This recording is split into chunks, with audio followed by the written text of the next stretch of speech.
ఈరోజు నేను ప్రధానంగా ఏంటంటే ఈ జిల్లాలో కొన్ని పేపర్లు రాస్తా ఉన్నాయి. గత ప్రభుత్వంలో ఏ రోజు మైన్ ఓనర్లు కోర్టు ఎక్కల. సార్ మా మైన్లు ఓపెన్ చేయండి అని కోర్టుకు వెళ్ళారు. మైన్ ఓనర్ల కోర్టుకు వెళ్ళారన్న. కోర్టు ఏమిచ్చింది? జనవరిలో కోర్టుకు వెళ్తే ఫిబ్రవరి 10వ తేదీ కల్లా మీరు యాక్షన్ తీసుకొని ఏమన్నా ఉంటే ఓపెన్ చేయండి అంటే అదిగో ఇదిగో అన్నారు. లాస్ట్కి మైన్ ఓనర్లు కంటెంప్ట్కి వెళ్ళారు. మైన్ ఓనర్లు కంటెంప్ట్కి వెళ్ళారు. వైసీపీ ప్రభుత్వంలో కంటెంప్ట్కి వెళ్ళా. వైసీపీ ప్రభుత్వంలో మైన్ ఓనర్లు నిజంగా మేము దోపిడీలు చేసుకుంటే, మేము అక్రమాలు చేసుకుంటే మైన్ ఓనర్లు ఎక్కడా పోలా.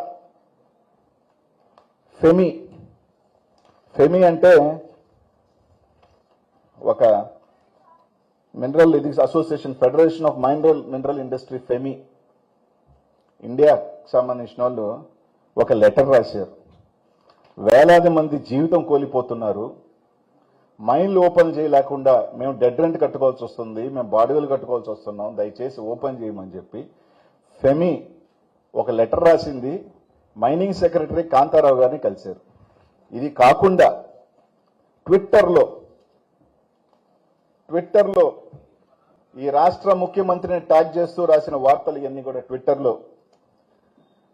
ఈరోజు మీరు పర్మిట్లు ఇవ్వటం లేకపోవటం వల్ల ఎంత నష్టం వచ్చింది, ఏ విధంగా మీరు మైనింగ్ సెక్టర్ని ఇబ్బంది పెట్టి ఎంతో మంది జీవితాలు నష్టమైపోతున్నాయి అని చెప్పి ఈరోజు మీరు అవన్నీ కూడా ఫెమి రాసిన లెటర్లు అవన్నీ ట్వీట్స్ ఇవన్నీ మీరు చూడండి అన్న. ఏది కూడా అనిల్ కుమార్ యాదవ్ ఒకరి మీద బురద జల్లే కార్యక్రమము, ఏడకొచ్చి ఇంకొకరి మీద బురద జల్లే కార్యక్రమము నేను చేయట్లా.